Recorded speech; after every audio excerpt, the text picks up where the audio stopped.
Chapter that is transit of planets. ग्रहों का जो गोचर है वो हमारी प्रिडिक्शन में किस तरह से हेल्प करता है। और जैसा हम लोगों ने डिस्कस किया था कि जब भी हम कोई इवेंट को प्रिडिक्ट करते हैं तो तीन चीजें देखते हैं कि एक तो प्लैनेट की पोजीशन क्या है, दूसरा कौन सी दशा ऑपरेट हो रही है, और तीसरा ग्रहों का जो ट्रांजिट है या गोचर है उसकी क्या पोजीशन है। और तीनों को हम इक्वल वेटेज देते हैं और 1/3 आप कह सकते हैं। और तीनों को कंबाइन करके जब हम देखते हैं कि हम इवेंट को किस तरह से प्रिडिक्ट करते हैं, तो तीनों चीजों को कंसिडर करना है, प्लैनेट की पोजीशन को भी और दशा जो ऑपरेट हो रही है उसको भी, और तीसरा जो ट्रांजिट है प्लैनेट का, गोचर है, प्रेजेंट जो पोजीशन है प्लैनेट की, उसको भी हमें कंसिडर करना है। और तीनों को कंबाइन करके इन टोटलिटी जो है हम लोग प्रिडिक्शन करते हैं।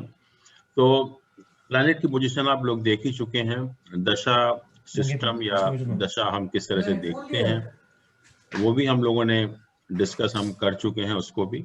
आज जो गोचर है कि गोचर को हम किस तरह से देखते हैं, उसका कैसे हम असेसमेंट करते हैं, कैसे हम उसके रिजल्ट जानते हैं, अच्छे बुरे कैसे होंगे, आज उसकी हम बात करेंगे, ट्रांजिट ऑफ प्लैनेट्स की।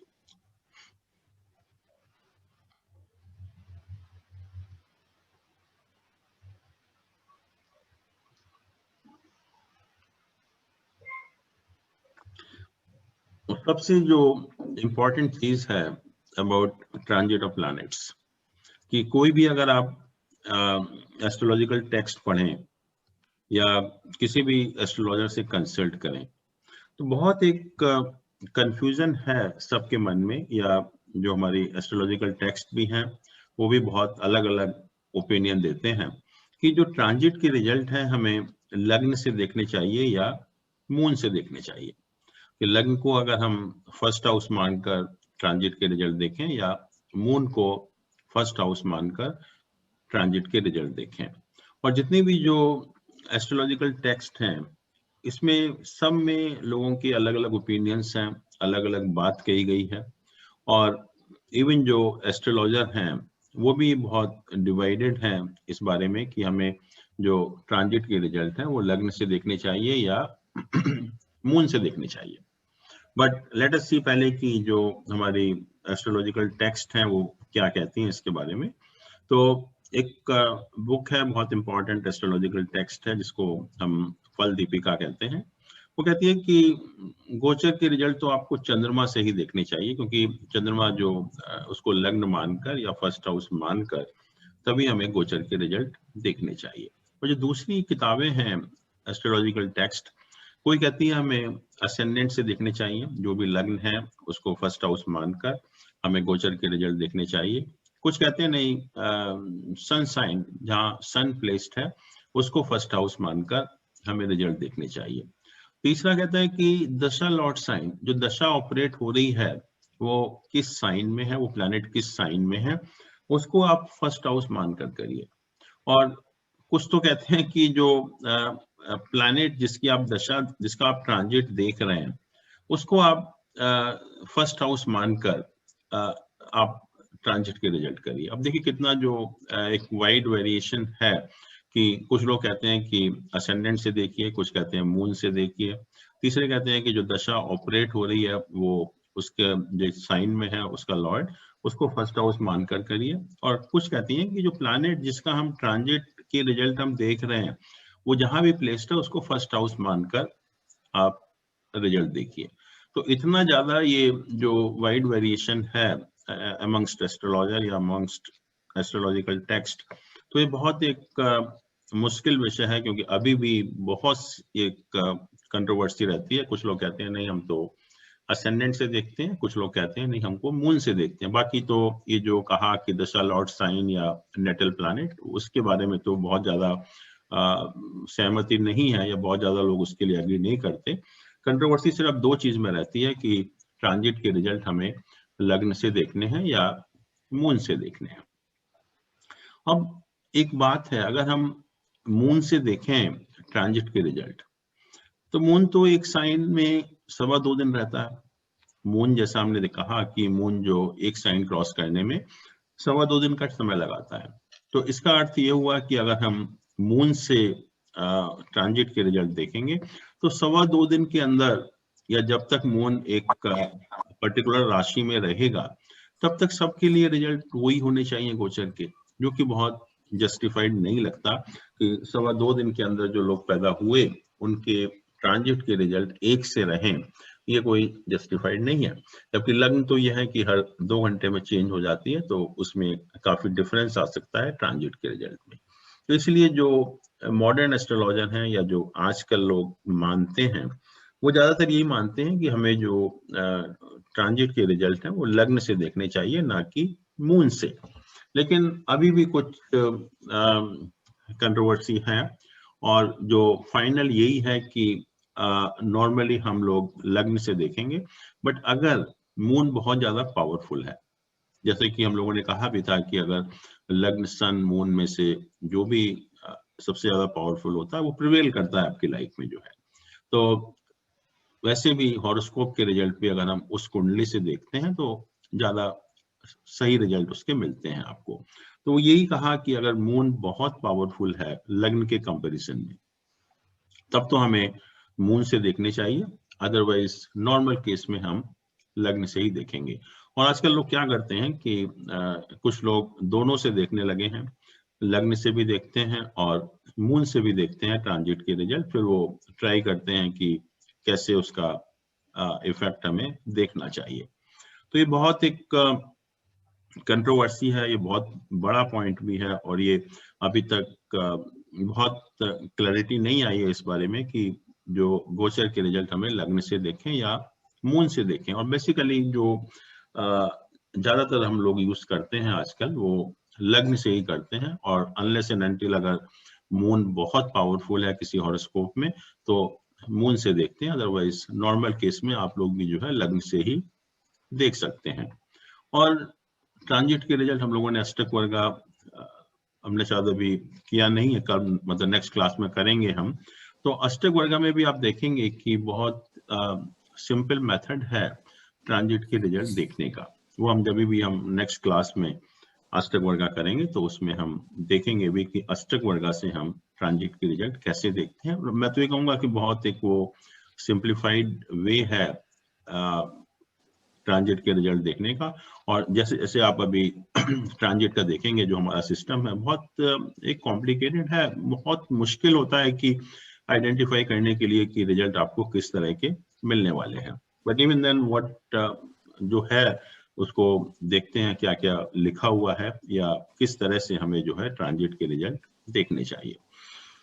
तो सबसे पहले उन्होंने कहा कि अगर कोई भी प्लैनेट आपके हॉरोस्कोप में केंद्र या त्रिकोण में गोचर करता है, कोई भी प्लैनेट अगर आपके हॉरोस्कोप में केंद्र या त्रिकोण में उसका अगर गोचर होता है तो उसके परिणाम जो है वो शुभ परिणाम ही होते हैं, उसके परिणाम कभी भी खराब नहीं होते हैं।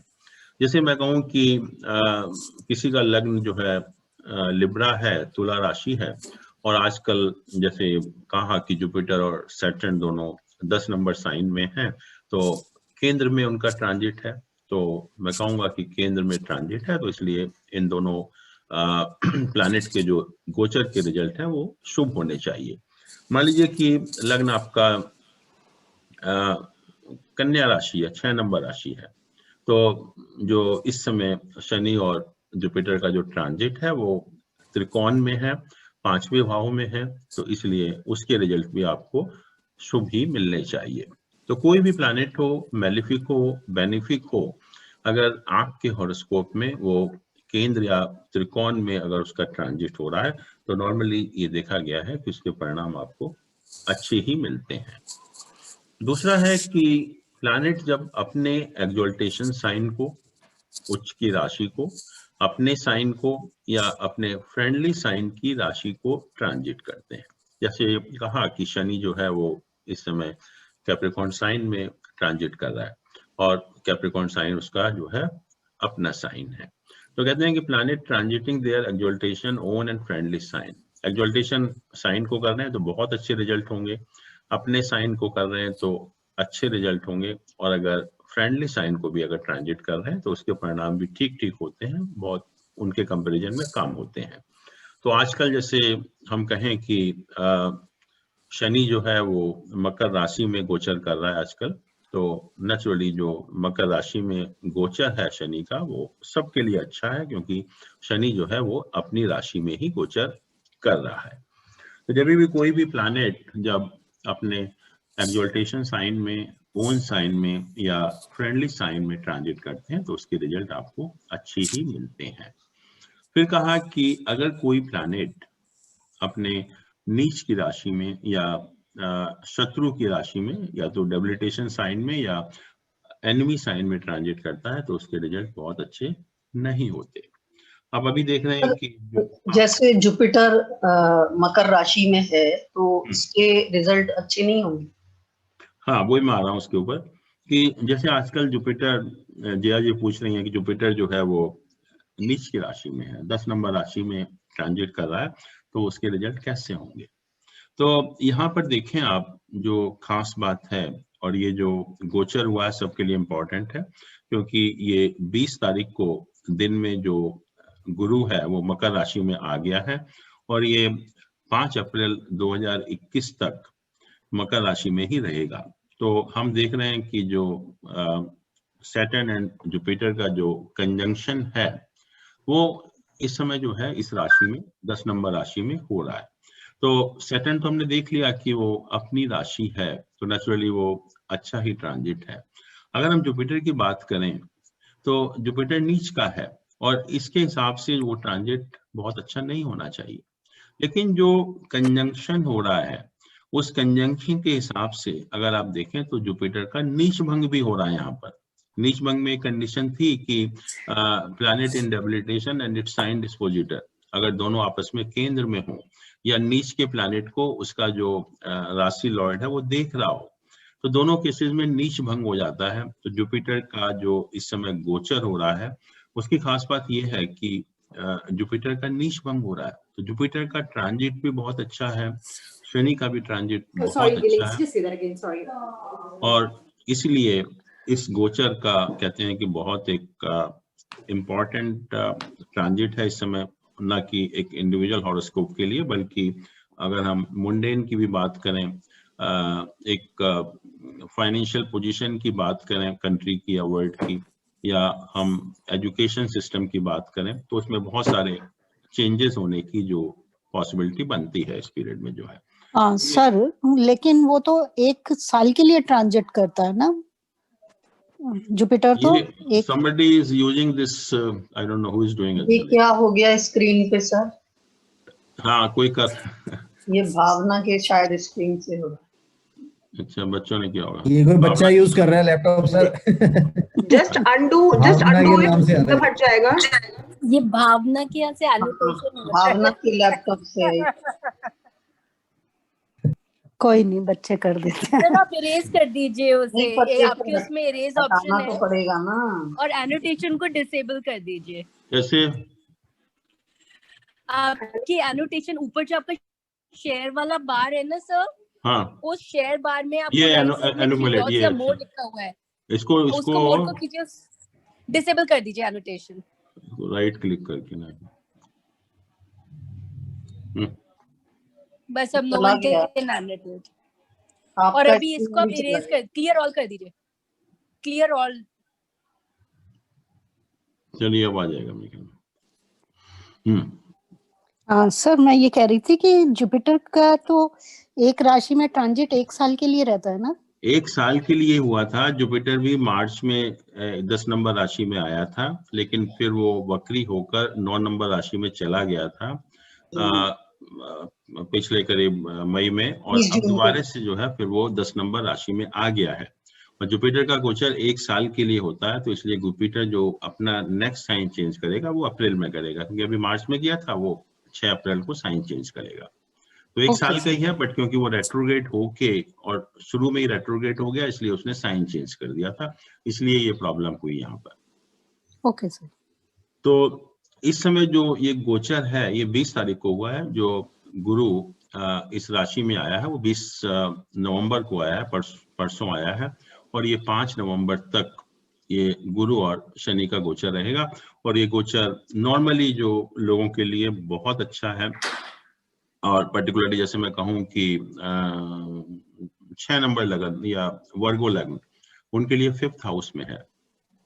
तो इसका मतलब है कि बहुत अच्छी जो अपॉर्चुनिटीज हैं, जॉब में हो, एजुकेशन में हो, या इवन जो लोग फॉरेन एजुकेशन के लिए भी अगर कोशिश कर रहे हैं, तो उनके लिए भी जो है ये गोचर जो है, मतलब या शनि और गुरु की युति है, कंजंक्शन है, बहुत अच्छा है। तो यहाँ पर हम जो जुपिटर नीच का तो है, बट मैंने कहा कि उसका नीच भंग हो रहा है, तो इसलिए जो गुरु का जुपिटर है हम उसको खराब नहीं मानेंगे, उसको हम अच्छा ही मानेंगे। तो कोई भी प्लैनेट जब अपने डेबिलिटेशन साइन में या एनिमी साइन में गोचर करता है तो उसके रिजल्ट बहुत अच्छे नहीं होते। बट जैसे कहा कि गुरु अभी नीच का है, बट क्योंकि नीच भंग हो रहा है तो इसलिए उसके रिजल्ट भी ठीक है। फिर यह है सर एक क्वेश्चन था जी, सर एक क्वेश्चन है, बताइए बताइए। सर अभी इसे कोविड के टाइम में कैसे देखेंगे, क्योंकि गुरु का बहुत बड़ा रोल रिसर्च और मेडिसिन में भी है, मेडिकल साइंस में भी है, और अभी ये सारी रिसर्च जो है फाइनल स्टेज पे पहुंचने वाली है। हाँ, तो उम्मीद यही है कि जो गुरु का गोचर हो रहा है ये, तो इसमें जो मार्च तक जो है कुछ ना कुछ रेमेडी मिल जानी चाहिए। ये पर उसका गुरु नीच के हैं तो क्या मतलब सपोर्ट करेंगे इस सिनेरियो को सर? यही मैंने कहा, नीच का नहीं है, गुरु नीच भंग हो रहा है तो राजयोग कारक बन जाता है। और वैसे भी जो जुपिटर और शनि की युति है वो अच्छी मानेगी, खराब नहीं मानेगी actually. One more question sir. जी सर, इन केस गुरु की अवधि पूरी होने से पहले शनि साइन चेंज कर ले, नेक्स्ट साइन चला जाए, then immediately there will be bad effects about? Bad effect तो वो देखना पड़ेगा कि किस साइन में जा रहा है और उसका कहाँ पर पोजीशन है उसकी। बट यहाँ पर जो नहीं सर, जुपिटर का तो नीच का डेबिलिटेटेड साइन रहेगा। अगर शनि अगर साइन चेंज करेगा तो नेचुरली नीच भंग खत्म हो गया, फिर तो नीच का रह गया। Then the results will immediately vary. बिल्कुल बिल्कुल। बट इस टाइम जो इस समय जो एक कंजंक्शन है दो प्लैनेट का, वहां ऐसी पोजीशन नहीं है, कोई साइन चेंज नहीं कर रहा, बल्कि जुपिटर ही साइन चेंज करेगा 6 अप्रैल को। हाँ नहीं सर, हाइपोथेटिकली हम इसको, हाँ, अगर नेचुरली जब तक नीच भंग है, जब तक रिजल्ट अच्छे हैं उसके, और जैसे ही नीच भंग खत्म होगा रिजल्ट फिर वैसे ही जैसे उस प्लैनेट के मिलने चाहिए वैसे मिलेंगे। और जैसे मैंने कहा कि नीच के प्लैनेट के रिजल्ट बहुत अच्छे नहीं होते, तो आप कह सकते हैं कि जुपिटर के रिजल्ट बहुत अच्छे नहीं होंगे। बट एनीवे वो इस समय वो पोजीशन नहीं है हमारे इस समय जो है। राइट। फिर आता है कि जब प्लैनेट इन हाउसेस में ट्रांजिट करते हैं, 3rd हाउस में, 6th हाउस में, 8th और 12th हाउसेस, तो इन चारों को ही, जो कोई 3rd हाउस को भी कुछ हाउस लोग त्रिक हाउस मानते हैं, तो ये भी जो है 3rd, 6th, 8th and 12th houses में जब कोई प्लैनेट ट्रांजिट करते हैं, तो कहा कि अगर वो प्लैनेट एक्सॉल्टेशन में है, अपने साइन में है या फ्रेंडली साइन में है, तो उनके जो अशुभ परिणाम, क्योंकि देखिए जो जब प्लैनेट इन हाउसेस में ट्रांजिट करते हैं तो उनके रिजल्ट जो है नॉर्मली अशुभ ही होते हैं, बेनिफिट नहीं होते एक्चुअली में। बट ये कहा कि जब ये प्लैनेट इन हाउसेस में ट्रांजिट करें, और लेकिन अगर इन प्लैनेट का अपना एक्सॉल्टेशन साइन है, ओन साइन है, फ्रेंडली साइन है, तो अशुभता में कमी आ जाती है। उनके जो अशुभ रिजल्ट देने की जो पावर है वो कम हो जाती है, उल्टा होता है, क्योंकि ये जो है आपके मेलिफिक जो नेगेटिव सिग्निफिकेशंस को गवर्न करते हैं। और ये कहा कि अगर ये प्लैनेट डेबिलिटेशन में है या एनिमी साइन में है, तो जो अशुभ परिणाम होते हैं वो और ज्यादा बढ़ जाते हैं, और ज्यादा उसके रिजल्ट और खराब आपके मिलने शुरू हो जाते हैं। तो इसका मतलब यही हुआ कि जब ये planet 3rd, 6th, 8th and 12th houses में गोचर करते हैं, तो अगर ये प्लैनेट अपने एक्सॉल्टेशन साइन में है, ओन साइन में है या फ्रेंडली साइन में है, तो अशुभ परिणाम कम हो जाते हैं, और अगर नीच की राशि में हो या शत्रु राशि में हो तो उनकी मिजरी बढ़ जाती है। कहने का मतलब यह है कि कोई भी प्लैनेट जब इन हाउसेस में गोचर करता है तो उसके रिजल्ट आपको शुभ नहीं मिलते। अब हम लोगों ने बात की थी कि एक तो नेचुरल बेनिफिक मैलिफिक प्लैनेट हो गए, दूसरा था फंक्शनल बेनिफिक और फंक्शनल मैलिफिक। सर एक क्वेश्चन पूछना है। हाँ सर जी, सेकंड हाउस और 11th हाउस रह गए। वो न्यूट्रल हाउसेस हैं जी सेकंड हाउस और 11th हाउसेस जो है बेसिकली न्यूट्रल हाउसेस हैं, तो जी। उनका जो गोचर होगा हम अलग तरीके से देखेंगे, ना कि उसका हाउस के ऊपर कोई इन्फ्लुएंस होगा। लग्न का कह दिया हमने, केंद्र का, त्रिकोण का, क्योंकि वो हाउसेस की वजह से गोचर अच्छा हो जाता है। तो त्रिक हाउस है, वो हाउस की वजह से गोचर खराब हो रहा है, लेकिन सेकंड और 11th हाउस न्यूट्रल हाउसेस हैं, उनका हाउस पे की सेकंड या 11th हाउस है, इसकी वजह से गोचर अच्छा या खराब होगा वो इमैटेरियल है, वो बाकी दूसरी पोजीशन के ऊपर डिपेंड करेगा। ठीक है। अब हम लोगों ने बात की थी कि कुछ प्लैनेट फंक्शनली बेनिफिक होते हैं, कुछ प्लैनेट फंक्शनली मैलिफिक होते हैं इंडिविजुअल हॉरोस्कोप में। वो हम लोगों ने ऑलरेडी देख चुके हैं कैसे हम डिसाइड करते हैं। तो अगर कोई फंक्शनली बेनिफिक प्लैनेट है, फंक्शनली बेनिफिक प्लैनेट है, तो अगर वो अच्छे हाउस में ट्रांजिट करता है, मतलब केंद्र या त्रिकोण में, तो उसके रिजल्ट शुभ ही होते हैं। और अगर त्रिक हाउस में अगर वो ट्रांजिट करता है तो उसके रिजल्ट बहुत ज्यादा शुभ नहीं होते, क्योंकि त्रिक हाउस में उसकी पोजीशन खराब हो जाती है। और फंक्शनली मैलिफिक प्लैनेट है, मान लीजिए कोई भी, तो अगर वो अच्छे हाउस में ट्रांजिट करता है तो जो खराब रिजल्ट देने चाहिए उसको वो कम हो जाते हैं, क्योंकि वो अच्छे हाउस में ट्रांजिट कर रहा है। और अगर वही फंक्शनली मैलिफिक प्लैनेट अगर त्रिक हाउस में ट्रांजिट करता है तो उसके रिजल्ट जो है बहुत खराब हो जाते हैं, और उसके मैक्सिमम जो है वो मैलिफिक रिजल्ट आपको मिलते हैं। फिर कहा कि benefic aspect on the planet, जैसे मान लीजिए कोई प्लैनेट ट्रांजिट कर रहा है और ट्रांजिट में ही उस प्लैनेट के ऊपर और भी बेनिफिक प्लैनेट का इन्फ्लुएंस है।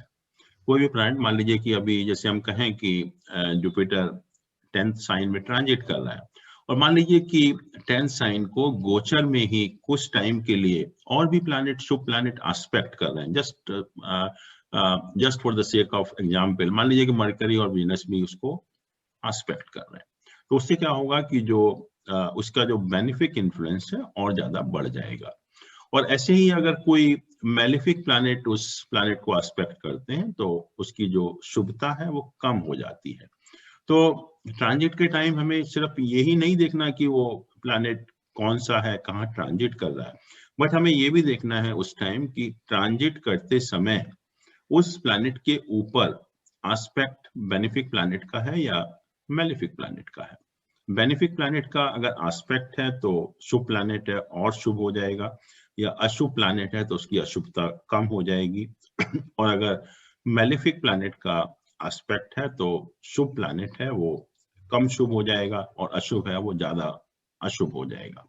तो हमें एस्पेक्ट भी देखना है कि जब हम किसी भी प्लैनेट का ट्रांजिट देख रहे हैं तो ट्रांजिट के समय उस प्लैनेट के ऊपर किन किन प्लैनेट का एसोसिएशन है, एस्पेक्ट है। तीसरा है कि रेट्रोग्रेड। सर जैसे आजकल तो राहु का एस्पेक्ट होगा ना इन दोनों पे, तो हॉरोस्कोप पे डिपेंड करेगा। जुपिटर और सैटर्न पे राहु का एस्पेक्ट भी होगा। हाँ, तो उसका जो इन्फ्लुएंस है, बट मैंने कहा कि ये हमें टोटलिटी में देखना है कि और प्लैनेट का भी है नहीं है, कितने बेनिफिक का है, कितने मैलिफिक का है, और अगर मैलिफिक का है तो उसी हिसाब से उसकी जो शुभता है वो कम हो जाएगी, और अगर मैलिफिक का है तो नेचुरली वो बेनिफिक का है तो शुभता बढ़ जाएगी, तो उसका इन्फ्लुएंस पड़ेगा। But every time we have to see कि किस पर्टिकुलर टाइम में किन किन बेनिफिक प्लैनेट का एस्पेक्ट है और किन किन मैलिफिक प्लैनेट का एस्पेक्ट है, तो उसी के हिसाब से आपको जो अपना ट्रांजिट के रिजल्ट है वो मॉडिफाई करने पड़ेंगे। Okay. अब हमने जो प्लैनेट जब रेट्रोग्रेड होते हैं उसकी बात भी की थी कि जैसे ही प्लैनेट रेट्रोग्रेड होते हैं उनकी स्ट्रेंथ जो है वो बढ़ जाती है। एक बल होता है, स्ट्रेंथ होती है, जिसको हम चेष्टा बल बोलते हैं या इमोशनल स्ट्रेंथ भी बोलते हैं। तो प्लैनेट को एक इमोशनल स्ट्रेंथ मिल जाती है, जिसकी वजह से उसका जो स्ट्रेंथ होती है वो बढ़ जाती है। स्ट्रेंथ बढ़ने का मतलब यह है कि शुभ प्लैनेट ज्यादा शुभ हो जाता है और अशुभ प्लैनेट ज्यादा अशुभ हो जाता है दोनों ही केसेस में, क्योंकि दोनों ही केसेस में स्ट्रेंथ उसकी बढ़ जाती है। तो अगर कोई बेनिफिक प्लैनेट है और अगर रेट्रोग्रेड मोशन में है, कोई भी बेनिफिक प्लैनेट अगर रेट्रोग्रेड होकर ट्रांजिट कर रहा है किसी अच्छे हाउस में, तो उसके रिजल्ट और अच्छे मिलेंगे, क्योंकि उसकी शुभता जो है वो बढ़ जाती है रेट्रोग्रेड होने के कारण। और अगर त्रिक हाउस में ऐसा प्लैनेट ट्रांजिट करता है बेनिफिक प्लैनेट रेट्रोग्रेड होकर, तो उसके जो मेलिफिक रिजल्ट हैं वो कम हो जाते हैं, क्योंकि वो उस प्लैनेट की जो शुभता है रेट्रोग्रेड होने के कारण जो है वो बढ़ जाती है। ऐसे ही जब नेचुरल मेलिफिक प्लैनेट और रेट्रोग्रेड हो, तो मैंने कहा कि अगर मेलिफिक प्लैनेट है और रेट्रोग्रेड है तो उसकी अशुभता बढ़ जाती है।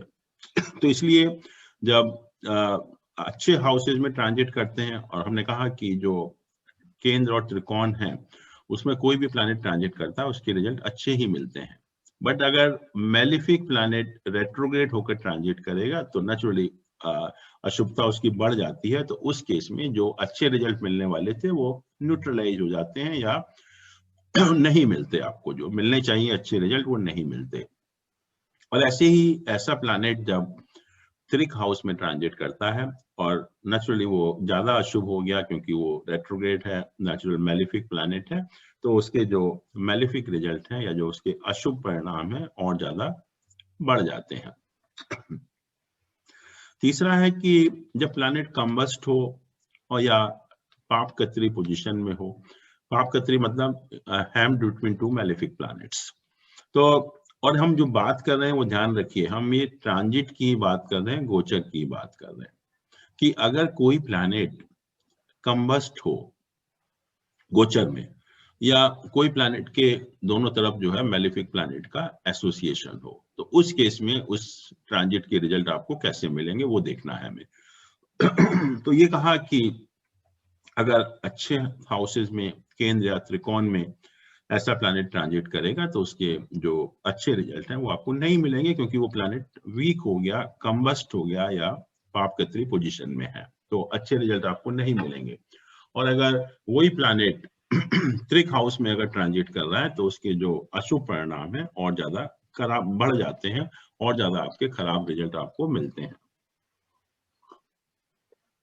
तो ये है about natural benefic malefic, functional benefic malefic, retrograde और प्लैनेट अगर कंबस्ट है या पाप कतरी पोजीशन में है। इसके बाद वो कहते हैं कि जो प्लैनेट जब ट्रांजिट कर रहा है तो आप ये भी देखिए कि उससे जो 4th, 5th और 9th पोजीशन में जब भी हम किसी भी प्लैनेट के ट्रांजिट का रिजल्ट देखते हैं तो हम ये भी देखते हैं कि उस प्लैनेट से 4th, 5th और 9th पोजीशन में कौन से प्लैनेट ट्रांजिट कर रहे हैं, बेनिफिक प्लैनेट ट्रांजिट कर रहे हैं या मेलिफिक प्लैनेट ट्रांजिट कर रहे हैं। तो कहते हैं कि अगर बेनिफिक प्लैनेट उस प्लैनेट से 4th, 5th और 9th पोजीशन में गोचर अगर कर रहे हैं तो उसके जो शुभ परिणाम है वो और ज्यादा शुभ हो जाते हैं और ज्यादा अच्छे हो जाते हैं। और अगर कोई प्लैनेट है और उससे 4th, 5th और 9th पोजीशन में जो प्लैनेट का ट्रांजिट है वो मेलिफिक प्लैनेट का ट्रांजिट है, तो नेचुरली जो उसके जो परिणाम है वो और खराब हो जाते हैं या शुभ परिणाम उसके नहीं मिलते। तो आपको सिर्फ यही नहीं देखना है कि उस प्लैनेट के ऊपर किन किन प्लैनेट का एस्पेक्ट है, आपको ये भी देखना है कि उस प्लैनेट से 4th, 5th और 9th पोजीशन में मेलिफिक प्लैनेट का ट्रांजिट हो रहा है या बेनिफिक प्लैनेट का ट्रांजिट हो रहा है, उसके हिसाब से भी जो रिजल्ट्स में वो चेंज आएगा। फिर ये भी कहा कि जो प्लैनेट अगर त्रिक हाउस में ट्रांजिट करते हैं और जो 4th, 5th, 9th पोजीशन में है और वहां पर अगर बेनिफिक प्लैनेट है तो उसके जो खराब रिजल्ट मिलने वाले थे, खराब परिणाम मिलने वाले थे वो कम हो जाते हैं। और अगर मेलिफिक प्लैनेट ट्रांजिट करते हैं तो जो मेलिफिक रिजल्ट है और ज्यादा मेलिफिक हो जाते हैं और ज्यादा खराब हो जाते हैं। अब एक बहुत इंपॉर्टेंट प्रिंसिपल है ये वाला। एंड हेलो, हाँ सर, एक सेकेंड, एक क्वेश्चन था इसी से रिलेटेड। हाँ पूछिए सर, जैसे आजकल मकर राशि में जुपिटर और सैटर्न है, तो जो राहु सेकंड राशि सेकंड साइन में है तो वो उसको फिफ्थ साइन मानेंगे, फिफ्थ हाउस या फोर्थ हाउस मानेंगे वहां से? 10 से काउंट करिए, 10, 11, 12, 1, 2, पांचवा पोजीशन हुई वहां पांचवा हो से। गया। तो sir this clause will be applicable? हाँ, naturally, all these things will be applicable. It is not so simple. आपको बेनिफिक भी देखना है, मेलिफिक भी देखना है, दोनों का देखना है। ओके। और जब आपको सारा कंबाइन करके जब आपको पता लगेगा रिजल्ट कैसे मिलने वाले हैं, तो खाली एक यही नहीं देखना कि 10 नंबर राशि में जुपिटर सैटर्न का ट्रांजिट हो रहा है तो सब अच्छा ही अच्छा है। तो उसमें भी जो ये जो 4-6 महीने का टाइम है उसमें भी अलग अलग रिजल्ट मिलेंगे आपको, क्योंकि डिपेंडिंग ऑन की जो बाकी प्लैनेट हैं वो कहाँ मूव कर रहे हैं। और एक टाइम अभी आएगा जबकि जुपिटर भी कंबस्ट हो जाएगा। आपको पता है कि जो इस बार 15 दिसंबर से और एंटायर मार्च या मिड ऑफ अप्रैल कोई शादियां नहीं है। वो शादियां इसीलिए नहीं है क्योंकि वो कहते हैं तारा डूबा हुआ है। तारा डूबने का मतलब होता है कि आइदर वीनस और जुपिटर इज कंबस्ट। तो दोनों में से एक प्लैनेट जब कंबस्ट हो जाता है तब हम उसको शुभ नहीं मानते हैं। तो वो एक कहते हैं लोग कि तारा डूबा हुआ है। तारा डूबने का मतलब यही होता है कि या तो वीनस या जुपिटर दोनों में से एक कंबस्ट होता है। तो being a pretty long period, तो पहले तो वीनस कंबस्ट होएगा फिर जुपिटर कंबस्ट हो जाएगा। हाँ, वही मैं कह रहा हूँ कि कुछ टाइम के लिए जुपिटर कंबस्ट होगा और कुछ टाइम के लिए वीनस कंबस्ट होगा। बट इन दोनों में से, क्योंकि दोनों बहुत इंपॉर्टेंट प्लैनेट है कोई भी शुभ काम करने के लिए, तो इन दोनों का स्ट्रांग होना बहुत जरूरी होता है। तो इसलिए इन दोनों में से एक भी प्लैनेट अगर कंबस्ट है तो उस पोजीशन को हम कहते हैं तारा डूबा हुआ है। ये भी लोग पूछेंगे आपसे क्योंकि बहुत कॉमन चीज है, लोगों को पता नहीं होता तारा डूबने का मतलब क्या है। बट ये पता है कि तारा डूबा हुआ है इसलिए शादी नहीं हो रही। बट तारा डूबने का मतलब यही है कि आइदर वीनस और जुपिटर इज कंबस्ट। इन दोनों में से एक भी अगर कंबस्ट होगा तो उस टाइम आप देखते हैं कि शादी वगैरह नहीं होती है। तो सर कंबस्ट का जो इफेक्ट आएगा वो जो ये ट्रांजिट में चल रहा है उस पे भी आएगा बैड? नेचुरली वो कुछ पीरियड ऐसा आएगा कि 10-15 दिन का, कि उस टाइम आप देखेंगे जुपिटर का ट्रांजिट बहुत अच्छा नहीं होगा क्योंकि ये जुपिटर कंबस्ट हो जाएगा उस टाइम जो है। नहीं, आपने बताया ये 15 दिसंबर से सर? नहीं, मैंने कहा कि 15 दिसंबर से 15 अप्रैल के बीच में या तो जुपिटर कंबस्ट है या वीनस कंबस्ट है। दोनों, जुपिटर फुल टाइम के लिए कंबस्ट नहीं है, ना ही वीनस फुल टाइम के लिए कंबस्ट है। बट ये सिचुएशन ऐसी आ रही है कि इन दोनों में से एक प्लैनेट कंबस्ट हो जाता है इस पीरियड में। जी। तो अब ना एक बहुत इंपॉर्टेंट ये ट्रांजिट का रूल है, इसको आप बहुत यूज कर सकते हैं कॉमनली और बहुत यूजफुल भी है, कि transit of lord of 8th house from bhava over the bhava is not auspicious. क्या मतलब हुआ इसका? कि मतलब 8th हाउस का जो लॉर्ड है अपने ही भाव के ऊपर से ट्रांजिट करे तो वो अच्छा नहीं होगा। कोई भी जैसे मान लीजिए लग्न है, हम कहें लग्न है ये, तो लग्न से 8th हाउस मंगल है लॉर्ड्स का। तो जब भी मंगल का ट्रांजिट इस हाउस के ऊपर होगा तो इस हाउस के लिए अच्छा नहीं होगा। मतलब ऐसे टाइम में या तो हेल्थ खराब होगी, क्योंकि फर्स्ट हाउस बेसिकली हेल्थ से कनेक्टेड है हमारा। तो आप देखेंगे कि कुछ हेल्थ में प्रॉब्लम आ रही है जब भी मंगल का ट्रांजिट इस राशि के ऊपर होगा, क्योंकि ये 8वां भाव है। 8वें भाव का ट्रांजिट अपने भाव के ऊपर हो रहा है, राइट। अगर मैं कहूं कि ये है 6th हाउस है, 6th हाउस से 8th हाउस क्या हुआ? लगन, मरकरी हुआ लॉर्ड इसका। तो इसका जब ट्रांजिट, मरकरी का ट्रांजिट जब इस हाउस के ऊपर होगा तो नेचुरली हेल्थ आपकी खराब होगी, हेल्थ आपकी खराब होगी। जैसे मान लिया कहूं कि ये हाउस है 4th हाउस, हमारे डोमेस्टिक कंफर्ट का है, तो इससे 8वां क्या हुआ? मून है। तो मून का ट्रांजिट जब भी इस हाउस के ऊपर होगा naturally there should be some problem connected with this house, या इस जो बॉडी का पार्ट ये हाउस रिप्रेजेंट करता है उससे कनेक्टेड कुछ बॉडी में प्रॉब्लम होगी। हो सकता है कि ब्लड प्रेशर बढ़ जाए, या मेंटल पीस खत्म हो जाए, परिवार में झगड़ा हो, और ये तो हर महीने करेगा ट्रांजिट, 2.25 दिन के लिए, 2.25 दिन के लिए हर महीने करेगा ट्रांजिट। मतलब तो हेल्थ का इशू रहेगा सर? कोई भी हो सकता है, इस हाउस से कनेक्टेड जो है, मैंने कहा कि इस हाउस के जो भी सिग्निफिकेशंस हैं उससे कनेक्टेड, या इस हाउस का जो बॉडी पार्ट रिप्रेजेंट करता है उससे कनेक्टेड। और बहुत से आप देखते भी हैं एस्ट्रोलॉजर को, आपको हॉरोस्कोप देखेंगे और बता देंगे कि आजकल आपको ये प्रॉब्लम चल रही है, क्योंकि वो सिर्फ ट्रांजिट देखा उन्होंने, और पर्टिकुलरली मून है या मार्स है या मरकरी है या वीनस है या सन है, ये तो फास्ट मूविंग प्लैनेट है आपका, हर महीने चेंज होते रहते हैं एक्चुअली में। तो बहुत कुछ आपको आइडिया लग सकता है अगर आप हॉरोस्कोप देखेंगे, तो you can find out so many things, और आप बता सकते हैं बड़े एक्यूरेटली कि कहाँ प्रॉब्लम चल रही है। मान लीजिए कि ये है, इससे मरकरी है, इसका लॉर्ड यहाँ से 8th हाउस, मरकरी जब यहाँ पर आएगा तो हो सकता है छोटे भाई बहनों के साथ कुछ प्रॉब्लम चल रही हो, वो भी एक पॉसिबिलिटी है। या ये हाउस हमारे थ्रोट को रिप्रेजेंट करता है, मान लो कोई लोग ब्रोंकाइटिस है, एस्थमेटिक है, तो उस पीरियड में ये प्रॉब्लम बढ़ जाएगी उनको जो है। Uncle, one question related to this. Agar let's say hypothetically 8th house ka lord is also the Lagna lord. So जैसे कि अगर ascendant 7 हुआ तो 8th house is number 2. So Venus is the lord of both houses. So when Venus will transit Lagna, which is also its own house, what will be the implications of that? नहीं, देखिए दो चीजें हैं। एक तो मैंने कहा कि जब प्लैनेट कोई भी माय गॉड,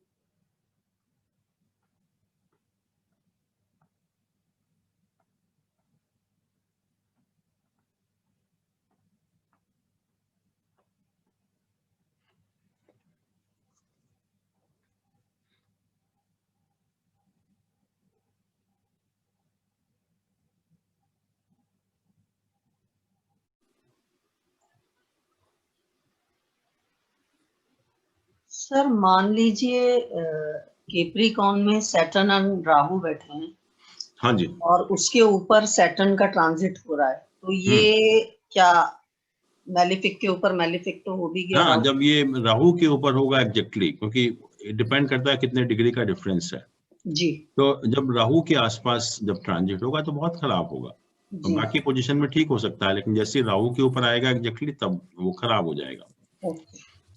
तो ये हुआ कि सैटर्न का transit over the lord of 9th house, then Saturn transit over the lord of 3rd house. हमने डिस्कस कर ही लिया कि बहुत खराब समय होता है, हर एस्पेक्ट में लाइफ की प्रॉब्लम होती है, और ये प्रॉब्लम और भी मतलब कहते हैं कि and respite only when Saturn gets retrograde. जब सैटर्न रेट्रोग्रेड होता है तब थोड़ा सा रेस्पाइट मिलता है, अदरवाइज वो प्रॉब्लम बरकरार रहती है। और एक चीज और भी है कि जब किसी भी हाउस में 3 या 4 प्लैनेट हैं, किसी भी हाउस में अगर 3-4 प्लैनेट प्लेस्ड हैं, और जब सैटर्न का ट्रांजिट उस हाउस के ऊपर होता है तो बहुत ही कोई इंपॉर्टेंट इवेंट होता है लाइफ का। पॉजिटिव और नेगेटिव अंकल? वो डिपेंड करता है कि वो प्लैनेट कौन से हैं, I see. कौन से प्लैनेट हैं। अभी तो फिर transit of Jupiter over 3 houses, transit of Jupiter over 3 houses, वो भी कहते हैं कि उसके परिणाम बहुत अच्छे नहीं होते हैं, लेकिन अगर जुपिटर का ट्रांजिट लॉर्ड ऑफ 3 हाउस के ऊपर होता है तो उसके रिजल्ट बेटर होते हैं, वो प्रोटेक्शन प्रोवाइड करता है। तो इसका उल्टा है बिल्कुल, जैसे अभी हम लोगों ने सैटर्न का ट्रांजिट देखा उसके बिल्कुल उल्टा है। फिर कहा कि ट्रांजिट ऑफ राहु और Ketu over a house well aspected having good connection with the sun and moon in the natal chart, कि जब राहु केतु का ट्रांजिट ऐसे हाउस के ऊपर हो रहा है जिसके ऊपर बेनिफिक प्लैनेट का एसोसिएशन है पहली चीज, और उसके साथ सन और मून का भी एसोसिएशन है लग्न चार्ट में, तब हम कहते हैं कि जो उस हाउस से जो कनेक्टेड कोई भी वस्तु है या कोई भी एस्पेक्ट है वो आपको मिल जाता है, जो भी आप सोचते हैं, जो भी आप इच्छा होती है आपकी, तो वो आपको मिल जाता है। और ये ट्रांजिट अच्छा माना गया कि 2 कंडीशन है कि राहु केतु का ट्रांजिट हो, वो हाउस वेल एस्पेक्टेड हो बाय बेनिफिक प्लैनेट, और सन मून का एसोसिएशन भी हो उस हाउस में नेटल चार्ट में। फिर ये भी कहा कि Rahu Ketu having association of benefic और योग कारक planet, when transit such planet give sudden gain of wealth. तो ये भी है कि अगर जो कोई भी हाउस है, जब राहु केतु का ट्रांजिट हो रहा है और उस हाउस के ऊपर अगर बेनिफिक प्लैनेट का या योग कारक प्लैनेट का एसोसिएशन है, तो सडन वेल्थ आपको मिलती है, लॉटरी है, इंश्योरेंस वगैरह से। फिर एक चीज, now again a very important point here actually, कि transit of Rahu bad for the health और the part of the body indicated by the transiting house. कि ये भी एक बहुत इंपॉर्टेंट एस्पेक्ट है कि हम किसी को भी बता सकते हैं कि आपकी जो हेल्थ में किस तरह की प्रॉब्लम है। तो हमें सिर्फ ये देखना है कि जो राहु का ट्रांजिट है किसी भी हॉरोस्कोप में किस हाउस में हो रहा है, और वो हाउस जो है किस बॉडी के पार्ट को रिप्रेजेंट करता है। तो नेचुरली जब राहु का ट्रांजिट होगा तो उस हाउस में, उस हाउस से कनेक्टेड जो बॉडी का पार्ट होगा उसमें कुछ ना कुछ प्रॉब्लम होगी। इसके अलावा जब transit of moon over natal Rahu, जहां भी राहु का प्लेसमेंट है आपके हॉरोस्कोप में, जब मून उस हाउस को ट्रांजिट करता है, और आप जानते हैं कि मून जो है वो ट्रांजिट 2.25 दिन के लिए करता है, तो कहते हैं कि उस टाइम 2.25 दिन के लिए lot of financial problem, mental tension. जब भी ये जो 2.25 दिन का टाइम होता है और जब राहु के ऊपर मून ट्रांजिट करता है, और ये तो हर महीने करेगा हर हॉरोस्कोप में, तो उस टाइम काफी जो मेंटल टेंशन होती है या फाइनेंशियल प्रॉब्लम होती है। बट जैसे ही मून उस हाउस को चेंज करता है, उस साइन को चेंज करता है, तो फिर उसके रिजल्ट एकदम से अच्छे आने शुरू हो जाते हैं। मतलब आप किसी का भी हॉरोस्कोप देखने जा रहे हैं या कोई आया आपके पास, तो आपने देखा राहु कहाँ प्लेस्ड है और उसके ऊपर मून का ट्रांजिट तो नहीं हो रहा। तो अगर मून का ट्रांजिट हो रहा है तो naturally person is under lot of mental tension. पूछते हैं कि सडनली ये प्रॉब्लम हो गई है, हम क्या करें? तो आप बता सकते हो कि अभी जो 2.25 दिन के बाद जब साइन चेंज होगा मून का, तो प्रॉब्लम अपने आप खत्म हो जाएगी। फिर ये है कि राहु केतु का जब ट्रांजिट सैटर्न के ऊपर होता है, तो जैसे कहा कि एक मैलेफिक का ट्रांजिट दूसरे मैलेफिक के ऊपर अच्छा नहीं होता, तो कहते हैं सडन एंड अनएक्सपेक्टेड डेवलपमेंट होते हैं। बहुत केसेस में देखा गया कि सैटर्न का ट्रांजिट राहु के ऊपर हुआ तो नौकरी छूट गई, बिजनेस में कोई प्रॉब्लम हो गई या कोई हेल्थ प्रॉब्लम हो गई सीरियस जो है। तो वही चीज यहाँ भी एप्लीकेबल है, एक मैलेफिक का ट्रांजिट दूसरे मैलेफिक के ऊपर अच्छा नहीं होता। अब नाउ क्वेश्चन ये आता है कि जो प्लैनेट जब ट्रांजिट करते हैं तो उनके जो रिजल्ट होते हैं कब कब मिलते हैं, क्योंकि कुछ प्लैनेट तो जैसे ही ट्रांजिट करते हैं नए साइन में एंटर करते हैं रिजल्ट देना शुरू कर देते हैं। कुछ प्लैनेट होता है कि उनका नेचर है कि जब वो साइन के मिडिल पार्ट में पहुंचते हैं जब रिजल्ट देते हैं, और कुछ प्लैनेट होता है कि जब बिल्कुल एंड में पहुंचते हैं तब रिजल्ट देते हैं। तो क्या कि जो सन और मार्स हैं जैसे ही किसी साइन में ट्रांजिट करते हैं, जैसे किसी साइन में एंटर करते हैं, तो उसके रिजल्ट आपको मिलना शुरू हो जाते हैं।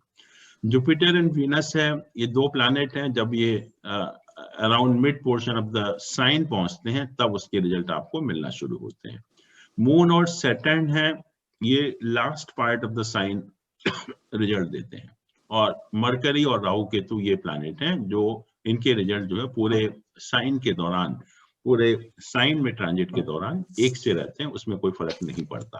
तो ये भी देखना है कि कभी कभी जो ट्रांजिट होता है ऐसे प्लैनेट का, क्योंकि पर्टिकुलरली सैटर्न देखा आपने कि last part of the sign में रिजल्ट देता है, तो इमीडिएट रिजल्ट आपको दिखाई नहीं पड़ेंगे, लेकिन जब कुछ टाइम के बाद जब शनि टुवर्ड द एंड होगा ऑफ दैट साइन, तब उसके रिजल्ट ज्यादा प्रोमिनेंट आपको मिलेंगे। सर इसको हम ऐसे कह सकते हैं जैसे किसी की 7.5 चल रही है, हाँ जी, तो लास्ट फेज जो डाउनफॉल का टाइम होता है सैटर्न का, उस टाइम ज्यादा इम्पैक्ट देता है सैटर्न। देखिए जब लास्ट फेज है तो दूर हो गया मून से, तो मून से जब इतना दूर हो जाता है तो रिजल्ट अपने आप ही उसके जो बैड इफेक्ट हैं वो कम हो जाते हैं, क्योंकि वो तो कम कर रहा है ना उस टाइम। जो चीज है हमें किस एंगल से देख रहे हैं। 7.5 क्या है? 7.5 तो सिर्फ यही है कि जब मून सैटर्न का ट्रांजिट हो रहा है उसके आसपास तो हमें मेंटल टेंशन देता है। राइट। तो जैसे ही एंटर किया 12th हाउस में आया तो मेंटल टेंशन देना शुरू कर दिया, मून के ऊपर आया तो और ज्यादा बढ़ा दिया टेंशन, और जब उससे निकला तो टेंशन कम होना शुरू हो गया। हम कहते हैं ना कि 7.5 जाते जाते अच्छा फल देती है। अच्छा, आई डिडंट नो दैट। आपने, हाँ, तो अच्छा फल का मतलब ये है कि टेंशन कम हो जाता है आपको। और जब टेंशन कम होने लगता है तो आदमी सोचता है कि बड़ा अच्छा हो गया, मतलब मैं राहत मिली मुझे बहुत ज्यादा।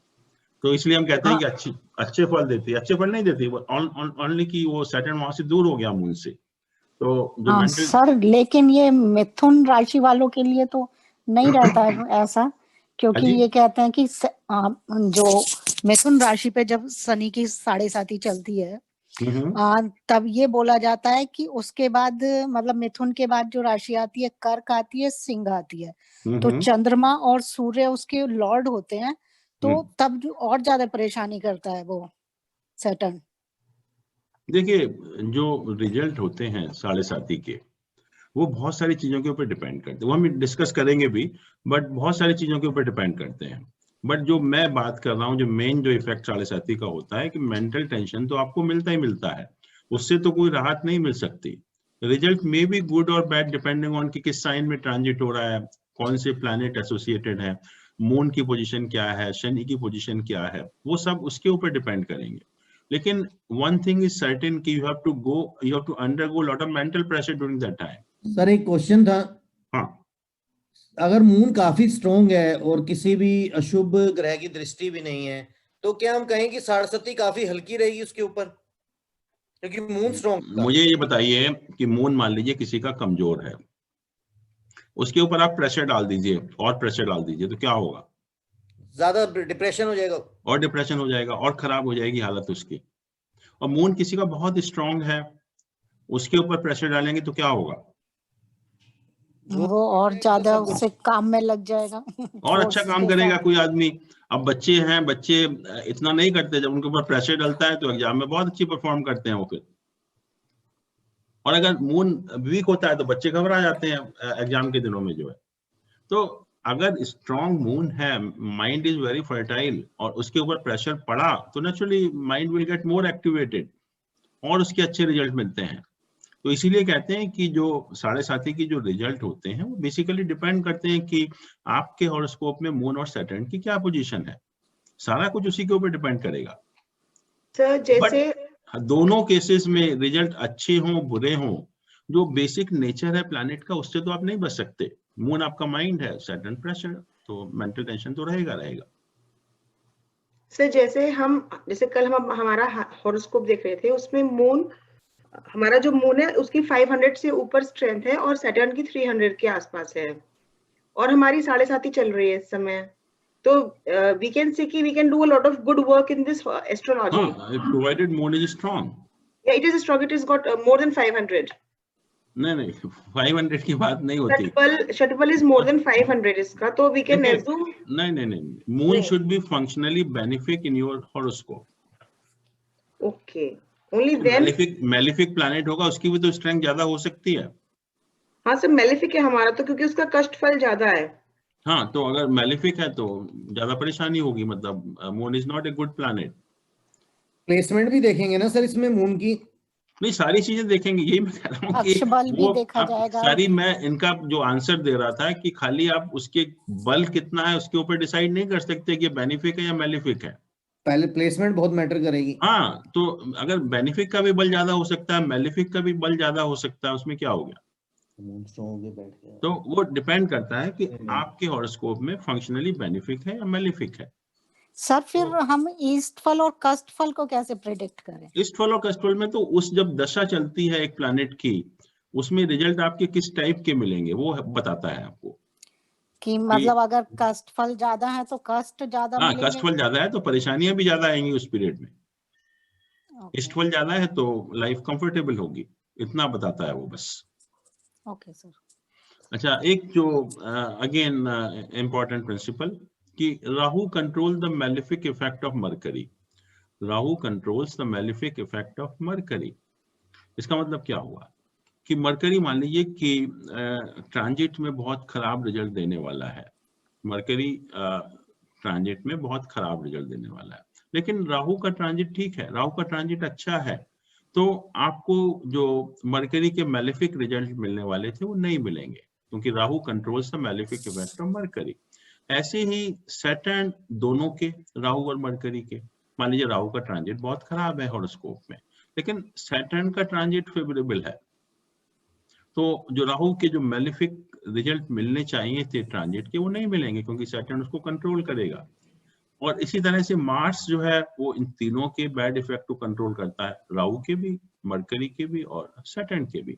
मान लीजिए सैटर्न और राहु का कॉम्बिनेशन ट्रांजिट बहुत खराब है, लेकिन जो भी एक पर्टिकुलर टाइम है, 1 महीना 2 महीना, उस टाइम मार्स का ट्रांजिट बहुत फेवरेबल है, तो आप देखेंगे कि जो 1-2 महीने का जो पीरियड होगा उस टाइम जो सैटर्न और राहु के खराब इफेक्ट मिलने वाले थे वो ठीक हो गए, नहीं मिल रहे, मतलब एक तरह से जो है, क्योंकि मार्स ने उनको कंट्रोल कर लिया।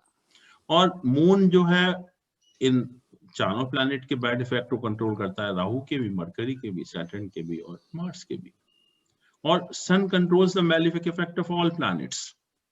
मान लीजिए कितना भी ट्रांजिट खराब हो किसी भी प्लैनेट का, किसी भी प्लैनेट का कितना भी ट्रांजिट खराब हो, बट जब तक सन और मून का ट्रांजिट अच्छा है तब तक कोई आपको नुकसान नहीं मिलेगा, कोई नुकसान नहीं पहुंचेगा उन जो मेलिफिक प्लैनेट के ट्रांजिट का।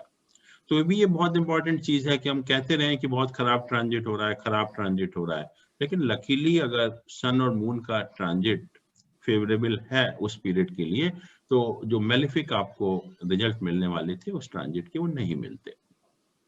सर ये तभी होगा ना जब सन और मून बेनिफिक हैं उस चार्ट के लिए। बेनिफिक नहीं, ट्रांजिट बेनिफिक होना चाहिए। हम ट्रांजिट की बात कर रहे हैं, ना कि चार्ट डिस्कस कर रहे हैं। राइट जी। फिर हम दशा देखते हैं कि दशा कौन सी चल रही है। तो कहते हैं कि uncle sorry just to clarify वही वाला पॉइंट कि अगर किसी के हॉरोस्कोप में sun is not as benefic because is impacted, नहीं, even if nothing to do with whether sun is benefic or malefic. Exactly. So if the transit is positive, then it's good. The transit of the sun should be positive. That's all. Got it. For example, transit in its own sign. Maybe, maybe exalted hai, maybe in the Leo sign, maybe associated with Jupiter. Got it. The transit should be good actually. Okay. Sir her time कोई सारे planet transit करते ही रहते हैं, तो इन्हें मतलब predict कैसे करें? वही तो बताया जा रहा है। और क्या बताया जा रहा है कि मतलब सबको एक साथ देख के किस तरीके से करें? हाँ देखिए, जब हम ट्रांजिट के रिजल्ट देखते हैं तो naturally we are not much concern with the transit of fast moving planet. उससे हमारा ज्यादा कोई फर्क नहीं पड़ता, क्योंकि वो ट्रांजिट होगा भी तो बहुत शॉर्ट टाइम के लिए होगा। हम जो मेन हमारा कंसर्न होता है वो उन प्लैनेट के ट्रांजिट से होता है जो स्लो मूविंग प्लैनेट है। स्लो मूविंग प्लैनेट 4 ही हैं, सैटर्न, जुपिटर, राहु, केतु है। तो मेनली जो हमारा कंसर्न होता है, जो हम वाकई में कंसर्न की चीजें हैं, वो 4 प्लैनेट का ट्रांजिट है, उसको हमें ध्यान से देखना है। और जब नेक्स्ट क्लास में आप अष्टक वर्ग पढ़ेंगे तो बाकी जो प्लैनेट का ट्रांजिट है वो उससे भी देख सकते हैं डे टू डे बेसिस पर, वो भी बहुत एक अच्छा तरीका है प्लैनेट का ट्रांजिट के रिजल्ट देखने का। बट जो मेन प्लैनेट हैं 4, उनका ट्रांजिट के लिए आपको सब ये एक्सरसाइज, ये सारे पॉइंट आपको ध्यान में रखने पड़ेंगे। फिर कहा कि मान लीजिए कोई बेनिफिक प्लैनेट की दशा ऑपरेट हो रही है, किसी भी बेनिफिक प्लैनेट की दशा ऑपरेट हो रही है और उस प्लैनेट का ट्रांजिट किसी अच्छे हाउस में है। पहली चीज तो यह है कि किसी बेनिफिक प्लैनेट की दशा ऑपरेट हो रही है और उस प्लैनेट का ट्रांजिट अच्छा है, किसी अच्छे हाउस में है, तो उसका जो बेनिफिक रिजल्ट होगा वो और ज्यादा प्रोमिनेंट हो जाएगा, और ज्यादा अच्छा हो जाएगा। ऐसे ही अगर जो जिस प्लैनेट की दशा चल रही है बेनिफिक प्लैनेट है, लेकिन वो दशा लॉर्ड जो है वो त्रिक हाउस में ट्रांजिट कर रहा है, त्रिक हाउस में ट्रांजिट कर रहा है, तो जो उस बेनिफिक प्लैनेट के आप देखेंगे रिजल्ट जो है वो कम हो जाते हैं, जो ऑस्पिशियस रिजल्ट होते हैं वो और कम हो जाते हैं। फिर अगर नेटिव इज रनिंग द दशा of A malefic planet, malefic planet की दशा ऑपरेट हो रही है और वो प्लैनेट जो है त्रिक हाउस में ट्रांजिट कर रहा है। मेलिफिक प्लैनेट की दशा भी ऑपरेट हो रही है और वो मेलिफिक प्लैनेट त्रिक हाउस में ट्रांजिट कर रहा है। तो कहते हैं कि उसके जो इनऑस्पिशियस इफेक्ट हैं वो और ज्यादा खराब मैग्नीफाइड हो जाते हैं और ज्यादा खराब हो जाते हैं, और अगर अच्छे हाउस में ट्रांजिट करता है तो जो अशुभ परिणाम है वो कम हो जाते हैं, उसमें जो है वो कमी आ जाती है।